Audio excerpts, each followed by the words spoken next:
Hey traders, welcome to This Week in the Market Live.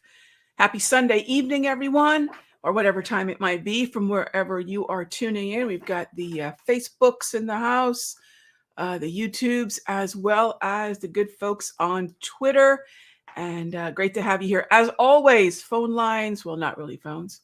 Phone lines are open for your requests. Go ahead and type in whatever question you might have, whatever symbol or time frame you've got your eye on. Let me know if you've got a position in that symbol or not. But let's go ahead and get those questions queued up. And in the meanwhile, we'll take a quick peek at what we've got in this market this Sunday evening. Very, very, very early look at what it is we're possibly going to be dealing with. This is the Asian Open, of course. It's the first look at the brand new day, in this case, the brand new week. We're in a post non-farm payroll environment here in the U.S. We're in a post they're not going to hike probably in June environment in the U.S. We're also in a they kicked the can to July environment in the U.S. And we're still possibly looking at a late year Fed pivot. All right, so great to see you all. All right, great to see you all. Grace says, nice hairdo. Grace, I'll be honest, it's wet. It's wet. And I did get my hair cut. So I won't kid you. I just ran a comb through it, turned on the lights, and hopefully my picture's small enough where it doesn't matter that I never do wear makeup. And you all are nice to me anyway, so I appreciate that. All right.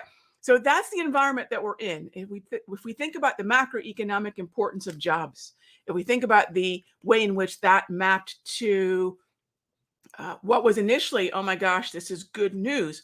How many of you have heard of good news is bad news, right? For the equity markets. In other words, good data supports the Federal Reserve continuing on with their hawkish monetary policy, because ultimately what that does is give them the green light to continue to hike rates because they're not, quote unquote, breaking the economy, right? What undid that really strong non-farm was probably two things. A lot of traders, and if you've been listening to me either in the Sector Secrets Mastery or here in the live shows on the socials, you know that we've been saying that the last couple of weeks of the unemployment claims, the initial claims, have been pretty low. They've been indicative of probably what was going to be a strong non-farm. Not nearly as strong. There's no way I would have imagined we came in with the number that we printed, but we're expecting, and I think collectively, what we're expecting probably a pretty decent number, but nothing like what we got.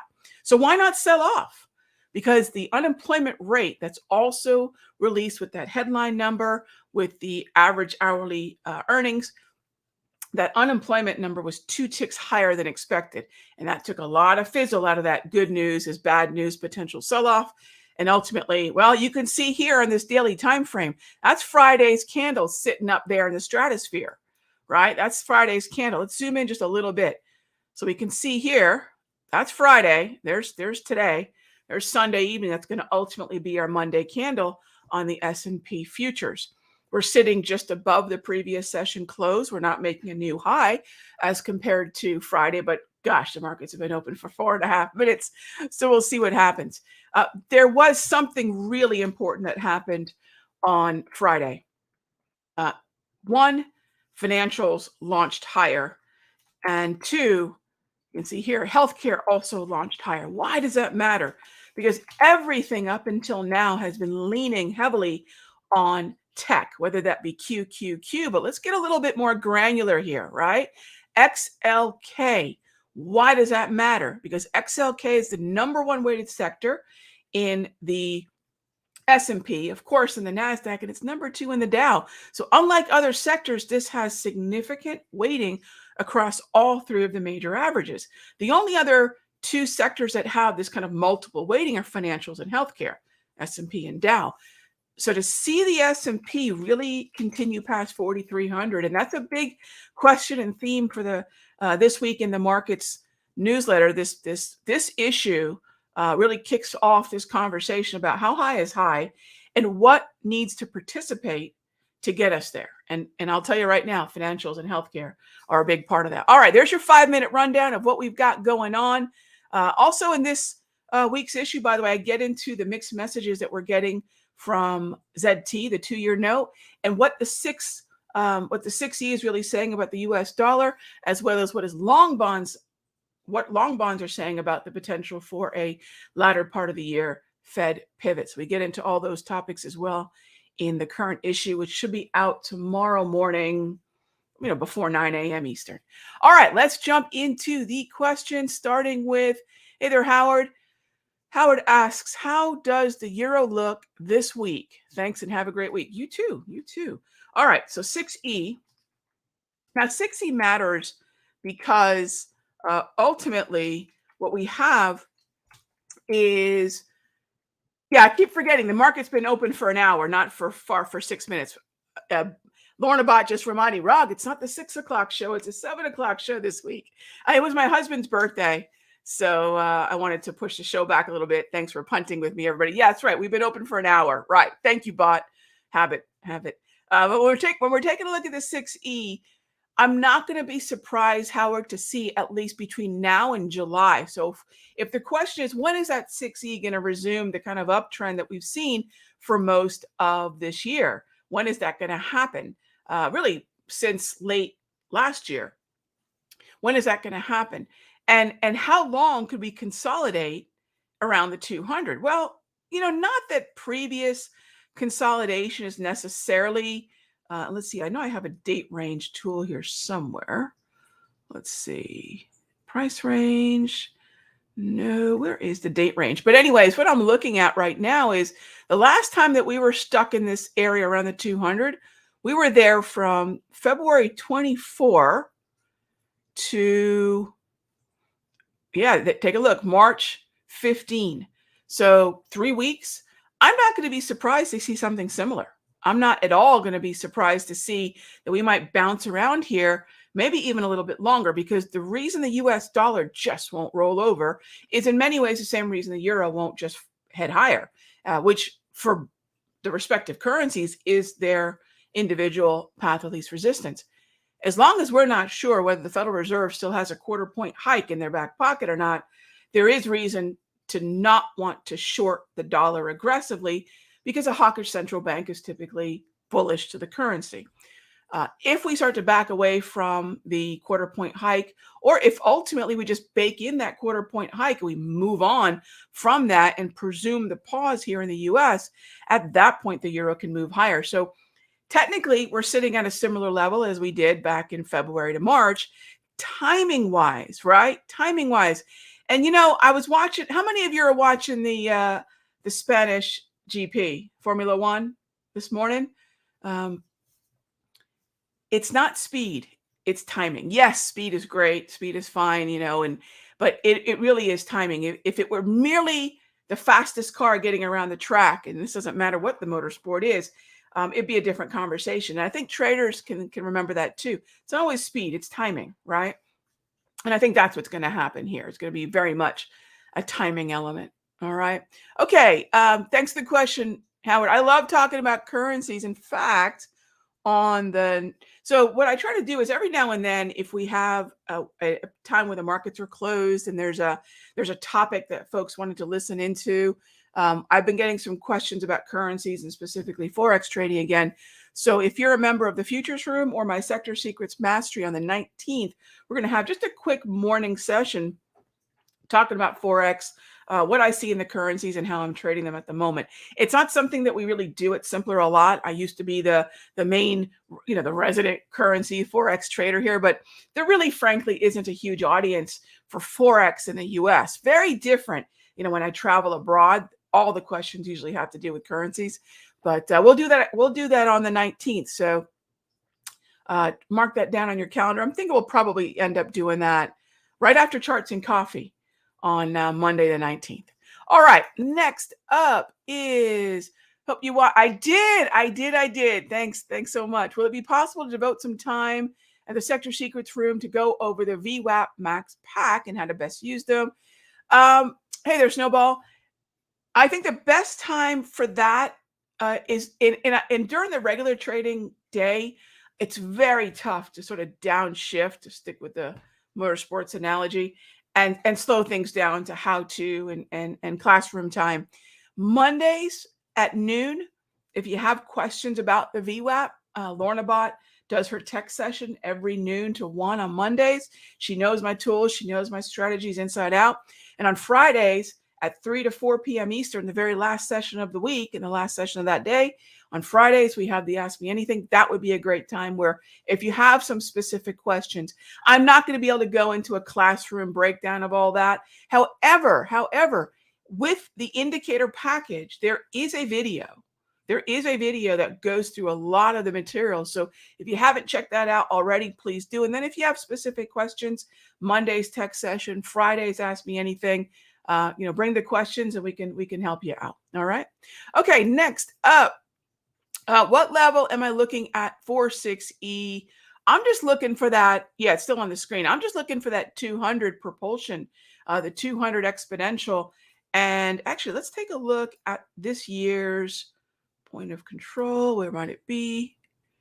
Yeah, take a look at this year's point of control. That's the gray line cutting across that screen. That is the most volume that has been executed on the 6E in 2023. So staying at or around, just sort of gravitating around the 200 is going to be great. And then preferably staying above the point of control. But that's just support, right? What is support, right? How many people think, what is support? We use words like support and resistance so much. Support is buyers, right? What do buyers bring to the table? They're bringing demand. I want to buy 6E or I want to buy what have you, right? So support, demand, buyers, it's all the same thing. And so as long as we sit around this zone, that's going to be enough to probably keep the euro from moving much lower. And that's going to be much more dependent on whether or not the U.S. central bank gets more hawkish, in which case the euro has to take another tick lower. How much? Don't know. But it's going to probably break near-term support if we start to see maybe a second quarter point hike factored in.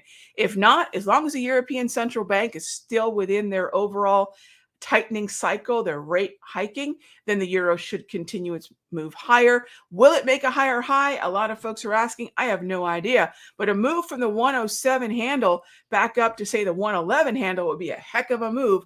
400 ticks. That alone would be a fantastic move. I'd look for about a 50% once we start moving up. But it's very much going to be based on the U.S. dollar breaking down finally because the pause is assumed, and then that shifts attention back to the hawkish European Central Bank. And yes, I am looking for a buy. We're in a neutral but bullish environment. Exactly, Jay.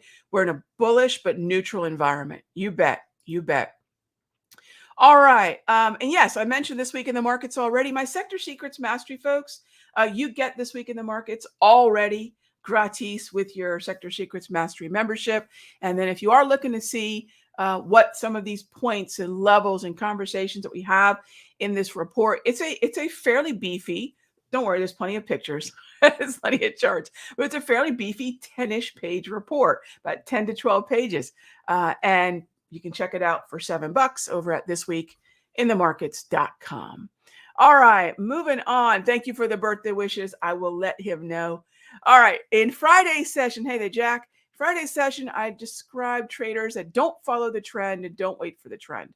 I did. It feels like forever ago. That don't follow the trend and don't wait for the trend. Oh, that revenge trading kind of thing. Okay. Thank you for sharing these areas. Thank you for sharing these are areas I must overcome. And you know what? I'll tell you what, Jack. Traders, and I used to do this. I mean, anything that I'm talking about, gang, I'm not talking just to you all, I'm talking to myself. And what I try to remind myself is it's easy to get caught up in, for example, who here isn't tempted to want to buy a higher high in the Nas? It just keeps ripping higher, right? So if I pull up the NASDAQ, it's just been on a tear. Okay, well, the danger is, and it happened just recently. Let's say, and this probably happened to a lot of traders, right? So this is what I'm warning you from, because heck, I've done it early in my career. You see a big candle like Friday's candle, and you think, oh, surely this must continue to move higher. And so then on Monday, you buy. And then what happens on Tuesday? It moves lower. The problem is that wasn't much of a move lower. But if you're chasing higher, not you, but any of us chasing higher highs, it doesn't take much to start to take heat, unrealized loss on a position. and get shaken out before whoop, it goes back up. And on Friday's video, I talked about, we had a great Friday day trading session. In fact, we've had a couple really good weeks of day trading. And if you're wondering, okay, Rog, this pullback thing, you do that day trading as well? Yeah, check out that video. It's over at the Simpler Trading YouTube channel. It's called Zero DTE, 0 days to expiration, SPY squeezed higher. Check that video out. And I talk about what I did well, what I should have done better. And I like to critique my own trading in those videos, because when I do that out loud, rather than just sort of keep it here in the office, I hope you all will benefit from things I feel I could have done even better. Mind you, we had what hang on. I don't have to guess. What did we do last week? I shared this in the video too, so you don't need to rely on this. We had a 4x. That trade was 4x what we paid. I don't want to say 4x as in foreign exchange. It was a 4x winner last on Friday. And let's see here. So this was last week's futures trading. Let's see. Give me one moment here. This was week of May 30. There we go. Yeah, so this was last week's trading. Now, this is only the future side. And I think Apple was a 4x as well, says Lorna. Okay, cool. So this was the future side. Now, I want to show you all the loss. And why do I want to show you the loss? Because I took a loss on the S&P futures.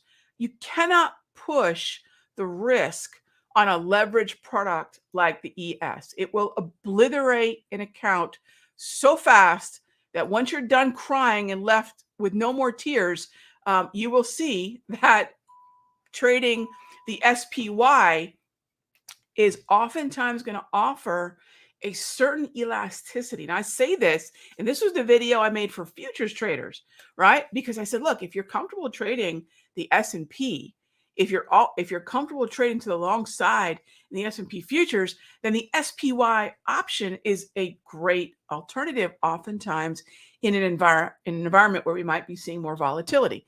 And so I talked to traders specifically about that in that update. And so this is my Twitter. I don't know why I'm sitting here on my Twitter, but but yeah, I talked to traders specifically about that in the Friday video, so you can check that out. All right, let's see, and I think, kind of going back to your comment or your question, Jack, I think at some point people ask, well, how did you make the change?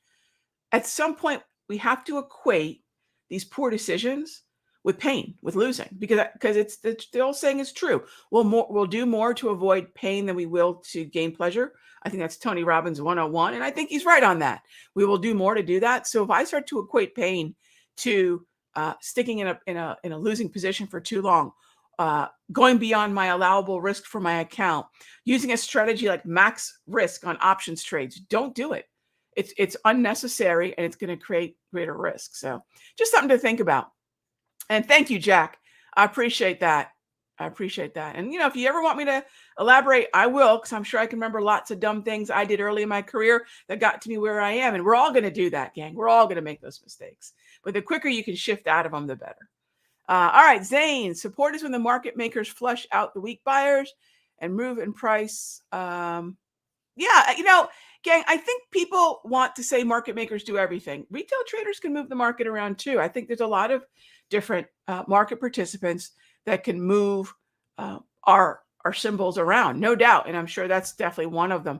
I think sometimes we're always interested in what institutions are doing.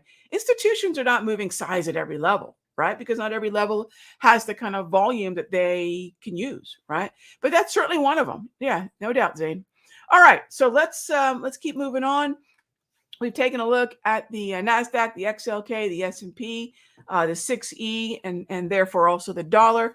I mentioned a couple things about bonds. So you know what? Let's jump on over to the long bond. And here we have, whenever we see bonds move lower, ZB, ZT, ZN, the long bond, the 2-year, the 10-year, anytime we see bonds move lower, what we want to see is why are yields, or what we want to ask is, why are yields moving higher? Yields are typically going to move higher if there's fear.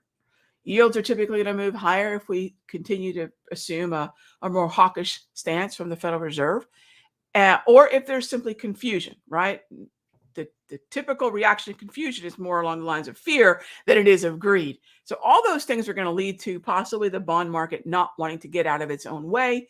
And I think it continues to not want to get out of its own way. Let me show you the bond market on, bear with me here. Yeah, let me go to this layout on Thinkorswim, and I'm going to pull up the ZB.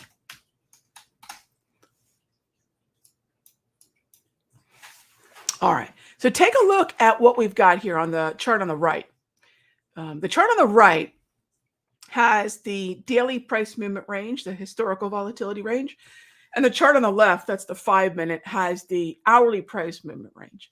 So those are the intraday, hourly historical volatility ranges. And what I'd like to see, and remember, daily timeframes are not going to yield entries as frequently as, say, a 5 or a 30 or even an hourly, right? What we're waiting for are days like the 30th, where price makes its way into that gray zone of support, and starts to move higher.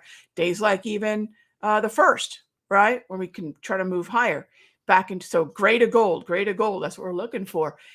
But look at what we're dealing with now. So when folks ask me, all right, Rog, when might we be able to buy bonds? When is it in a buy zone?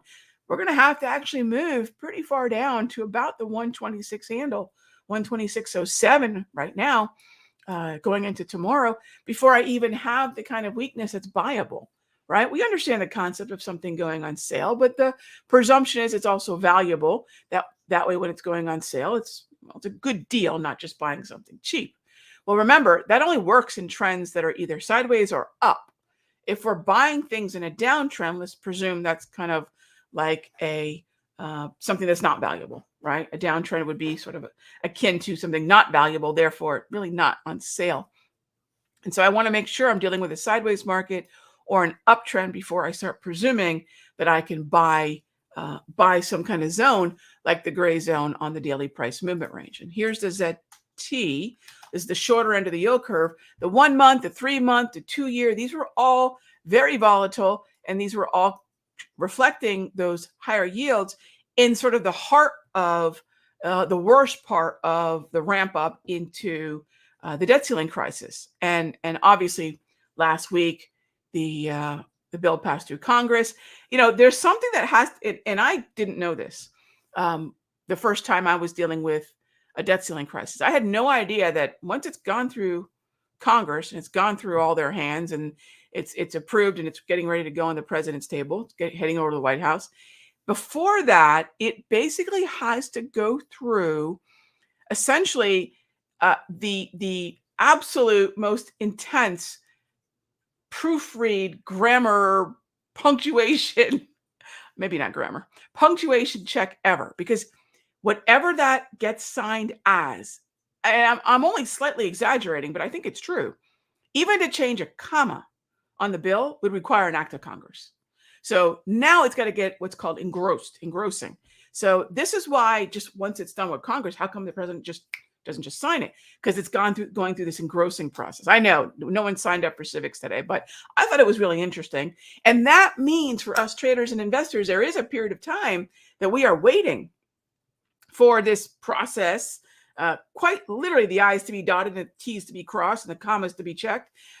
We're waiting for that, and then it will be signed. Now, is that when we start to see any kind of sigh of relief rally in the yields? I'm not so sure, because once we're done with this whole debt ceiling crisis, right? Once we're done with that, and it should factor in this week. I believe it's planned to be signed today or early tomorrow, and then we'll see what happens tomorrow. But that's not enough. We've already seen the rally in the S&P to that 1.1 to 27 range on the news of the debt ceiling agreement. So I'm not expecting a whole heck of a lot when we hear probably tomorrow that this bill's been signed. However, this just redirects attention away from that and back to what's going to be said and done on the 14th. Probably no hike. And then we go on to July. Remember, we're in that blackout period right now for the FOMC members. So you're going to see really none of them on the calendar for speaking engagements. It doesn't mean that they can't speak. They really do their best not to. And so we're going to hear very little from them between now and the 14th, thankfully. But if we are going to see finally some kind of pause being discounted, I'd keep an eye on the ZN and the ZB, because that's where the yields should start to fall and those two symbols should start to rally. And by the way, the alternative to ZN is the ETF IEF. The alternative to ZB is TLT. A lot of you know that. And that's it. Grace says, yeah, Grace, I appreciate that, but no. A, I don't do predictions, and B, we knew how this story was going to end, right? I mean, who here watches Jaws and doesn't know that they kill Jaws in the end? Sorry. Or that Bruce Willis, he was not, right? Sixth Sense. My husband was the only man, I think, on the planet who had not watched The Sixth Sense and did not know that the whole time the child saw dead people, and Bruce Willis was one of them. My husband was the only one. We watched 50 First Dates. I don't know how many of you watched that movie. And and then they mentioned how The Sixth Sense ends. And Herbie said, oh, my husband's Herbie. He said, oh my gosh, that's it. And now he knows the end. So I don't do any predictions. Yeah, I don't do any predictions. However, we knew how this was going to end. There was no twist ending here, right, Grace? No Sixth Sense twist ending. Yes. But I appreciate that. It's happened 108 times before, and it's ended pretty much the same way, with either they just suspend it so they can just come back to it later. And this one's been suspended till after the election, and they raise it. And that's what happened in 2021. First, they suspended it, then they raised it a little bit, then they raised it a lot, right? So, yeah, nothing like a multi-decades. It was, Coop, it was hilarious. It was hilarious. Yeah, I couldn't believe we had kept the secret from him for that long, hoping that maybe one day we'll sit down and watch the movie, and then 50 First Dates viewing later, and that was it. All right. Yeah, exactly. Okay. Any other symbols? I'm trying to see if there was any symbols that I missed. Although we're going to be back at it tomorrow for Charts and Coffee at 9 a.m., same time, same station as always. Oh, by the way, I should mention this because I've been doing a lot more on my Twitter feed. So if you are following me on Twitter, well, then you know this already. And then I think that we have, let's see here. I had an update. Oh, this is pretty hilarious. This is actual footage of a trader adding to a losing position. You can check that out on my, yeah, it ends just the way you think it's going to. There you go. Actual footage of a trader adding to a losing. So if you haven't checked out my Twitter feed, go ahead. What are the symbols that I look at? T-bills, T-bonds. Oh, so yeah, bills, bonds. Yeah, if you're looking at any of them, so the three symbols that I look at are, it's the duration, right? Everything's about the duration before maturity. ZT is 2 years, and they call these the notes, right? They call these the notes. So if you hear someone referring to the notes, and then you'll hear, and then there's ZN. These are also referred to as notes, right? And then finally, you've got the ZB, and these are when they start calling them bonds, right? So when someone's talking about notes, it's usually the shorter end of the yield curve, but 10-year is also considered notes and bonds. And that's really all I care about. I'll just look at the symbol, and I want to know the maturity. That's going to be the focus, right? So there's 1 year, 3 month, 2 year, 10-year, 30. And it's the maturity that's going to make the difference. And of course, this goes back to the way in which yields curve, when longer term maturity and shorter term maturity start doing all sorts of wacky things. But as long as you understand the maturity, you're good. You're good. All right, gang. Have a great one. I will see you tomorrow, 9 a.m. for Charts and Coffee.